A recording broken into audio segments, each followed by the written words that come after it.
Gardening करते हो, फल फूल या सब्जी के पौधे लगाते हो, तो आज आपको बताने वाली हूँ 7 से 8 चीज़ें ऐसी बता रही हूँ जो कि आपको अपनी मिट्टी में मिलानी है। और ये चीज़ें आपके पास होनी ही चाहिए एक अच्छी गार्डनिंग के लिए, एक अच्छे रिजल्ट के लिए। ये देखो, ये गोबियाँ देखिए, पर्पल गोबियाँ, और जितनी गोबियाँ मैंने लगाई थी सब में इतना बढ़िया बढ़िया रिजल्ट हो रहा है। ये देखिए, सारी गोबियाँ इतनी बड़ी बड़ी हमारी हो चुकी हैं। यहाँ पर देखिए, ये है ब्रोकली, जिसमें से कि मैंने काफ़ी सारी हार्वेस्ट करी है। ये मैंने आपको दिखाई। अब मैं एक चीज़ और दिखाती हूँ। ब्रोकली के साथ साथ ये है ग्रीन वाली गोभी। ये देखिए, ये ग्रीन गोभी है, वो ब्रोकली है। और ग्रीन गोभी अलग होती है, पर्पल अलग होती है, और येलो गोभी अलग होती है। तो नमस्कार, मैं मंजू और आपका स्वागत है मंजू गार्डनिंग एंड ब्लॉग में। दोस्तों, मैं छत में सब्जियां लगाती हूँ, मैं फूल लगाती हूँ, सारे टाइप के फ्लावर प्लांट, जाने कितने सारे मेरे पास 1000 से ऊपर तो मेरे पास पॉट प्लांट हो गए। फ्रूट्स के प्लांट भी मैं लगाती हूँ, वो सारी वीडियोस आपके साथ शेयर करती हूँ। सारे फर्टिलाइजर ऑर्गेनिक डालती हूँ, घरेलू डालती हूँ, और जिसका रिजल्ट कि आप देख सकते हो मेरी वीडियो में देख के, हर चीज़ मैं आपके साथ शेयर करती हूँ। तो अभी मैं आपके साथ शेयर करने वाली हूँ, अब बसंत ऋतु स्प्रिंग सीजन शुरू होने वाला है, आगे वो गर्मी का समय शुरू होने वाला है। आप लोगों के हमेशा कमेंट रहते हैं कि आप मिट्टी कैसे तैयार करते हो, मिट्टी में क्या बनाते हो, जो कि मिट्टी मैंने बनाना भी कई बार आपके साथ शेयर किया है, वीडियो है पीछे, लेकिन कमेंट बहुत सारे आ रहे हैं। तो मैं सोच रही हूँ आज स्प्रिंग सीजन की जहाँ हम तैयारी करते हैं। देखिए, जब मौसम सही होने लगेगा, अभी फरवरी से आप हर प्लांट की प्रूनिंग करेंगे। अगर आपको कटाई छटाई करनी है ना, तो प्लांट की कटाई छटाई कीजिएगा।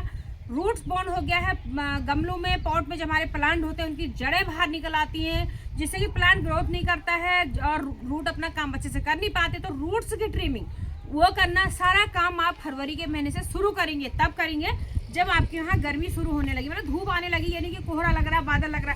देखिए, आज हमारे यहाँ को आज फिर मौसम ने करवट ले ली है। मैं सोच रही थी आज अपने प्लांट की आज से तैयारी शुरू करने की, बट आज ही बादल आ गए हैं।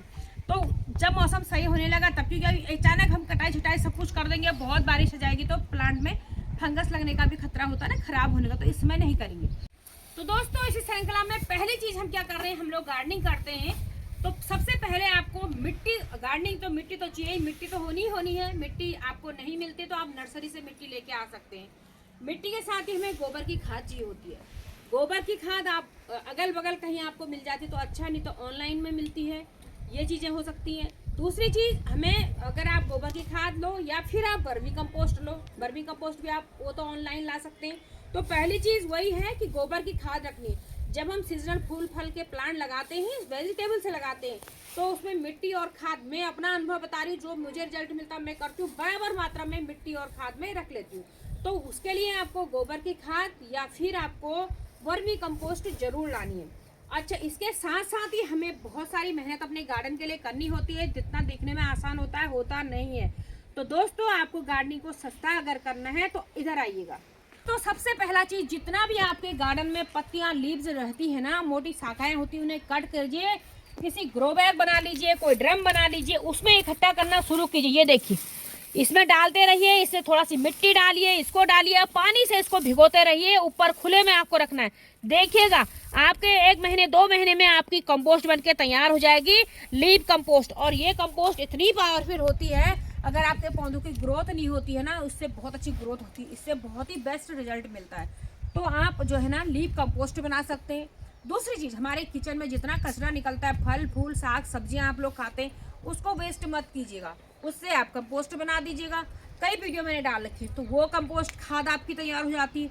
तीसरी चीज़ क्या है, मेहनत की, चाय सबके घर में बनती है, तो चाय पत्ती बचती है, इसको छानिएगा, उसको जमा कीजिएगा, धोइएगा, सुखाएगा, टी लीव कंपोस्ट बनाइएगा। सारी वीडियो मैंने चैनल पर डाल रखी है। तो चाय पत्ती से बहुत सारी खाद आपकी बन जाती है। नहीं भी आपके यहाँ ना कोई चाय की दुकान में थैला डिब्बा रखाइएगा, वहाँ से चाय की पत्ती इकट्ठा कीजिएगा, लाइएगा। जो पौधे आपके कभी ग्रोथ नहीं करे ना, उनकी भी ग्रोथ होगी और वो भी हरे भरे बनेंगे। तो ये चीज़ें आप कंपोस्ट, इतनी सस्ती हमारी गार्डनिंग हो सकती है अगर आपके पास जगह है तो, करने के लिए। और यहाँ पर जो ना, ये देखिए, एक ड्रम था, मैं इसमें रखती थी सारे गार्डन का कूड़ा, लेकिन मैंने अभी विंटर में इसमें हरी सब्जी लगा दी, हरी लीव्स वाली। देखिए कितनी सुंदर ये सब्जी है, और इसमें से मैंने 3-4 बार हार्वेस्टिंग ले ली। मिट्टी तो बहुत ही नीचे, बहुत नाम मात्र की इसमें, देखिए अभी पानी डालना हो रखा है, और बहुत ही अच्छा इसका मेरे को रिजल्ट मिलता है। तो अब जो अगली चीज़ आपको करनी है, ये आपको मार्केट से लेनी है। ये क्या है, ये मैं लेके आ रही हूँ नीम की खली। तो नीम की खली ना जरूर चाहिए प्लांट में। क्यों चाहिए, क्योंकि हमें इसको मिट्टी में मिलाना है, इससे फंगस भी नहीं लगता है, कीड़े मकोड़े भी नहीं लगते हैं इसके तीसरे गंध से, ये चीज़ें होती। दूसरी, प्लांट की जो पौधे की जड़ें हैं ना, कई बार उसमें गांठें बन जाती है, यानी कि न्यूमाटोड की प्रॉब्लम शुरू हो जाती है, जिससे कि हमारा प्लांट ग्रोथ नहीं करता। आप कितने सारे फर्टिलाइजर डाल दो, कुछ कर लो, प्लांट की ना ग्रोथ होती है ना वो फूल फल देता है, धीरे धीरे मर जाता है। तो नीम की खली आप जरूर लेके आइए। आपके वहाँ नीम का प्लांट है कहीं तो उसकी खूब सारी लीव्स को सुखा करके उसको ग्राइंड करके भी आप डाल सकते हैं, चूड़ा करके। तो नीम खली आपको बहुत ज़रूरी चीज़ है कि आप नीम खली डालेगा। इसके साथ साथ ही अब जो हमारा स्प्रिंग सीजन शुरू होने वाला है, हर पेड़ पौधों में नया फुटाव होता है। जैसे लेमन प्लांट पतझड़ हो रहा है, नए कोपले आते हैं, फूल फल आ रहे हैं। तो तितली होती है, नींबू की तितली, वो सब जगह अंडे देती है, लार्वा वो सारे पत्तियां खाते हैं, फल फूल नुकसान करते हैं। दूसरा, कोई भी आप सब्जियां लगाओगे कीड़े मकोड़े आएंगे। गुलाब गुड़ल हर किसी में थ्रिप्स लगते हैं, मिली बग लगते हैं, हरे काले पीले, इतने सारे कीड़ों का अटैक का समय हमारा अब आ रहा है, स्प्रिंग सीजन से शुरू हो रहा। तो अपने पास नीम ऑयल जरूर रखेगा, नीम ऑयल रखेगा। ये मैं इफ्को का मैंने ले रखा है, नीम ऑयल आप अपने पास जरूर रखेगा दोस्तों। उससे क्या होगा कि आप पहले से ही अब कोई दिक्कत परेशानी नहीं है तो हफ्ते में एक बार अपने गार्डन में नीम ऑयल का स्प्रे कर दीजिएगा। वेजिटेबल्स में, कलियों में जो कलियां निकलती हैं, फूल निकलते हैं, क्योंकि अगर करते रहोगे समस्या नहीं बढ़ेगी। अगर आपने गार्डन को छोड़ दिया उसके बाद आप शुरू करोगे तो वो फिर कंट्रोल नहीं होती है, और ऑर्गेनिक से तो फिर नहीं होगी, फिर आपको केमिकल की तरफ ही जाना पड़ेगा।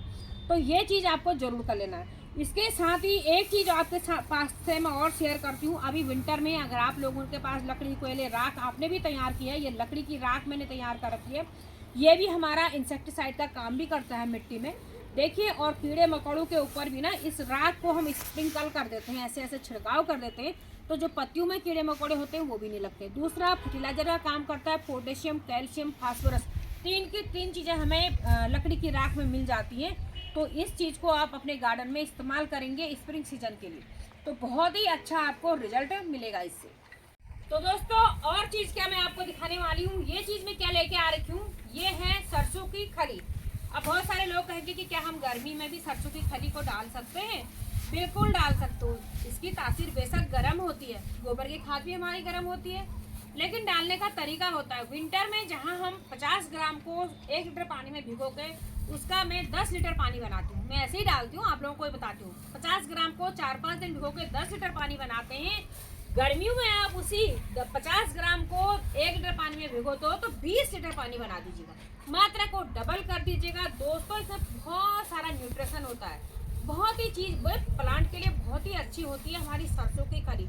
आपके प्लांट में इतनी ग्रोथ होगी और फुटाव होगा, इतना अच्छा रिजल्ट आपको मिलेगा। फलों वाले पौधों के लिए तो बहुत ही ज़बरदस्त है। ये देख रहे हैं आप मेरे फलों के पौधे, नींबू, इसकी वीडियो शेयर कर दी, काफ़ी सारी हार्वेस्टिंग कर दी, फ्लावरिंग से प्लांट भरे हुए हैं। तो सरसों की खली का आप जरूर से अपने गार्डन में इस्तेमाल कीजिएगा, बेहिचक कीजिएगा। गर्मियों में भी स्प्रिंग सीजन से स्टार्ट कीजिएगा। अभी लिक्विड बना के हमें डालना है, पाउडर मत डालेगा, पाउडर का तो रिजल्ट भी देर में मिलता है। ये चीज़, अब जो ये चीज़ आप मेरे हाथ में देख रहे हो ना, कितनी सारी है और हल्की हो रही है। तो दोस्तों, ये है, अगर आपकी मिट्टी बहुत ज़्यादा चिपचिपी है, आपकी वहाँ की मिट्टी सख्त है, आपकी मिट्टी में गुड़ाई तक नहीं होती है, प्लांट लगने का पानी पास नहीं होता है, तो मिट्टी को हमें वेल ड्रेन बनाना होता है। तो ये काम जरूर आपको करना है।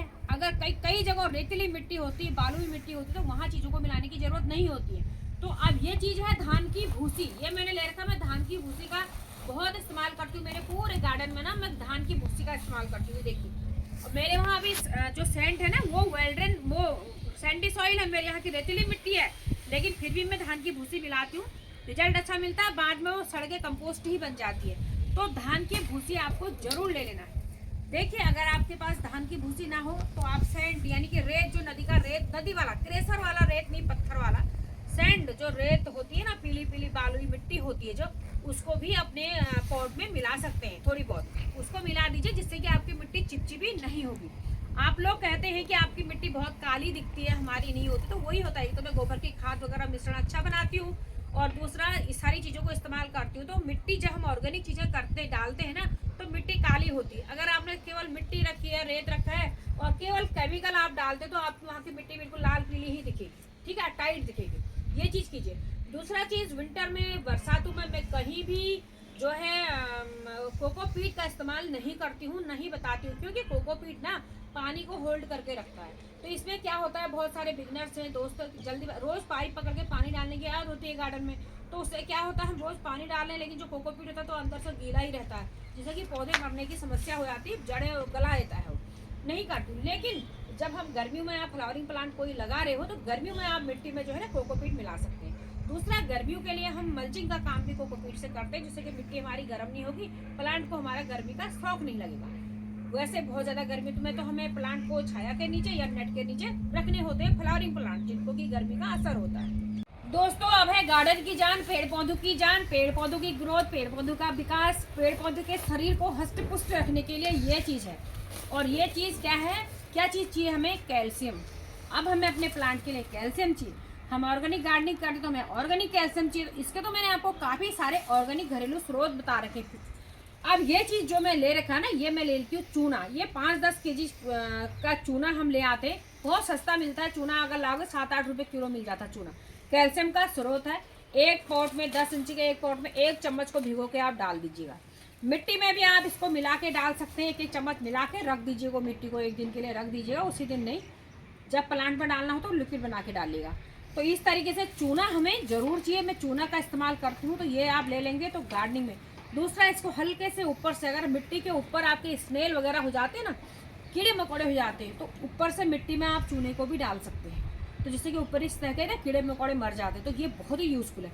दूसरी चीज़, आप लिखने वाली जो चौक होती है उसमें कैल्शियम का मुख्य स्रोत है, उसको ग्राइंड करके अपने प्लांट में डालिए, या टुकड़े को आप डाल देंगे तो बहुत देर में, बहुत दिनों में वो घुलता है, तो प्लांट को बहुत लेट मिलेगा। इसलिए उसको ग्राइंड करके पाउडर बनाइए, या लिक्विड बना के ही आप डाल सकते हैं चौक को। तीसरी चीज़, जिन लोगों के घर में बच्चे लोग, सभी लोग एग खाते, अंडे खाते हैं ना, तो अंडे के छिलके को धो के, वॉश करके, सुखा करके, उसको ग्राइंड करके, उसको भी आप पाउडर अपने उसमें डाल सकते हैं। खाने वाला चूना एक होता है। कितनी चीज़ें हैं कैल्शियम का हमारा ऑर्गेनिक स्रोत। जो पान में खाने वाला चूना होता है, वो चूना 2-2 रुपये की पैकेट मिल जाती है पंसारी के यहाँ, वो चूना भी हम अपने प्लांट को दे सकते हैं। तो दोस्तों, बहुत सारी चीज़ें हैं, अगर आप करने लगो तो बहुत सारी चीज़ें हमारी घर में हैं, फ्री की हैं, कुछ सस्ती हैं, जिससे हम ऑर्गेनिक गार्डनिंग अपनी कर सकते हैं, छत में गार्डनिंग कर सकते हैं, सस्ती कर सकते हैं। कंपोस्ट वगैरह खुद बनाइएगा और ये चीज़ें ले आएगा। जो चीज़ें अगर कुछ लानी भी है तो बहुत सस्ती चीज़ें हैं। धान की भूसी 10 रुपये किलो मिल जाती है धान मिल में, जहाँ चक्की धान वान बेचता है। ऑनलाइन मंगाओगे तो महंगा जरूर होता है ना। लकड़ी की राख घर में है, नीम खली आपको मंगानी होगी, है ना। और दोस्तों, साथ में एक चीज़ और मंगा लीजिएगा, सीवीड। सीवीड जो है ना, ग्रन फॉर्म में आता है, सीवीड बायोजाइन। सीवीड आप ले लीजिएगा मार्केट से, क्योंकि पौधों में ना सूक्ष्म पोषक तत्व होते हैं ना, और ऑर्गेनिक है तो उनकी कमी को पूरी करता है। तो सीवीड आप जरूर ले लीजिएगा मार्केट से, ठीक है। तो ये चीज़ें मिलाएगा। तो बहुत सारी मैंने बता दी, बाकी इतने सारे लिक्विड फर्टिलाइजर मैं घर में बनाती हूँ, जिससे पौधे जो ना हमारे हष्ट पुष्ट होते हैं, अच्छा हमें रिजल्ट मिलता है। तो वो आप देखते रहिएगा, उन्हें डालते रहिएगा, मेरी वीडियो को फॉलो कीजिएगा कि मैं किस में क्या डालती हूँ। वीडियो तो मैं आपके साथ शेयर करती रहती हूँ।